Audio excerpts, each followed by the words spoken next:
room service. À côté de chez vous, il y a forcément quelqu'un qui fait le buzz. Vers l'infini et au-delà. Bon, Cynthia, je vois que tu viens de fermer ton petit livre là. Dis-nous, t'en es où dans la lecture de ton roman Les âmes troubles? Enfin, quasiment à la moitié. C'est tellement prenant. Alors, pour résumer, c'est l'histoire d'un flic à la dérive. Un assassin le poursuit, tue après son passage pour le rendre fou. Et avec tous les imbroglios qu'il y a là-dedans, je te jure, c'est énormissime comme Et histoire. toi, tu lis ce genre de truc avant de te coucher, donc c'est ça? Oui, mais c'est tellement trouble, tellement recherché, tu peux pas décrocher, tu vois. Et puis, tu sais quoi ?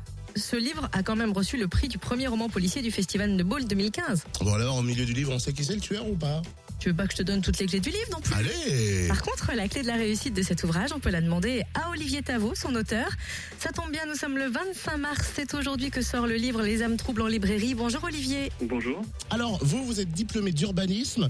Petite question comme ça, comment passe-t-on des plans d'occupation des sols à l'élaboration d'un crime? Comment vous en êtes venu à l'écriture d'un polar? Je pense que à l'origine, c'est plutôt un défi. J'étais justement étudiant quand j'ai commencé à écrire mes premières histoires, donc c'était plutôt au départ sous la forme de scénario. Et puis petit à petit, je me suis pris au jeu, et puis du scénario, je suis passé un peu naturellement au roman. Donc tout ça a pris de longues années. Les histoires ont mûri aussi avec le temps, je pense. Et puis le hasard a fait que j'ai réussi à trouver un éditeur, ce qui n'est pas chose simple non plus. On suit l'histoire d'un flic à la dérive, un personnage à la fois sombre et attachant. Faut-il être à la dérive justement pour créer ce genre de personnage ? Alors le flic à la dérive, oui, c'est un peu un personnage qu'on retrouve dans tous les polars. Et justement, un des défis, c'était d'en faire un personnage qu'on ne retrouve pas non plus dans toutes les histoires, parce que pour le coup, ça n'avait pas vraiment d'intérêt.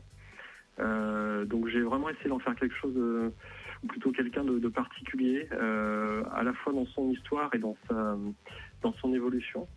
Alors se mettre à sa place, c'est compliqué, mais j'ai plutôt essayer d'en faire quelque chose d'un peu original quand même. Donc je ne veux pas trop en dire non plus parce qu'il y a beaucoup de choses qui se rattachent à ce personnage et que je pourrais dévoiler malencontreusement si j'en parlais trop, mais j'ai essayé de pas en faire en tout cas un personnage typique des autres polars. Est-ce que on va sur le terrain pour voir un petit peu le métier de flic? Est-ce qu'on se renseigne à droite et à gauche ou tout sort de l'imagination?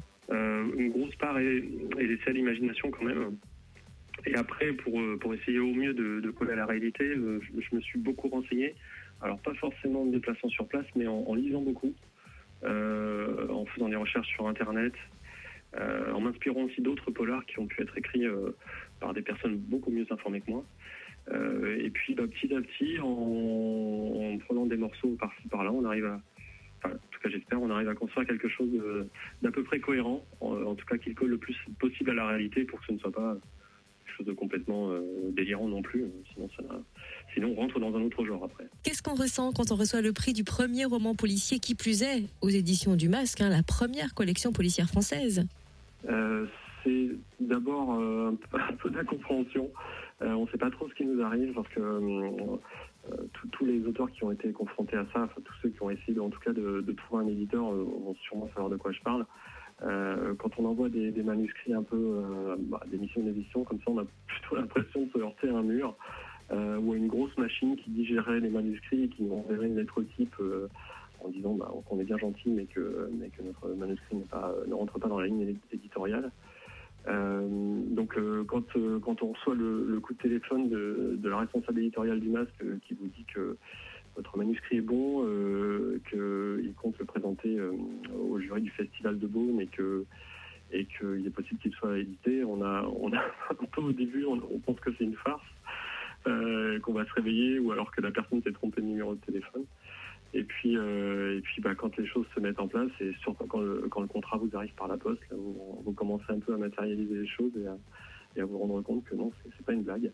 Merci Olivier. Non, c'est pas une blague. Il sort aujourd'hui, Festival policier de Beaune. En tout cas, si vous voulez connaître le pourquoi du comment des âmes troubles d'Olivier Tavot, prix du premier roman policier du Festival de Beaune 2015. Et puis le roman sort aujourd'hui. Et il reçoit le prix demain. Et franchement, vivement la fin de l'émission, j'aimerais bien me replonger dans le bouquin, Totem. Ça m'étonne pas. C'est qu'il y a des pubs bientôt. Ah, bien.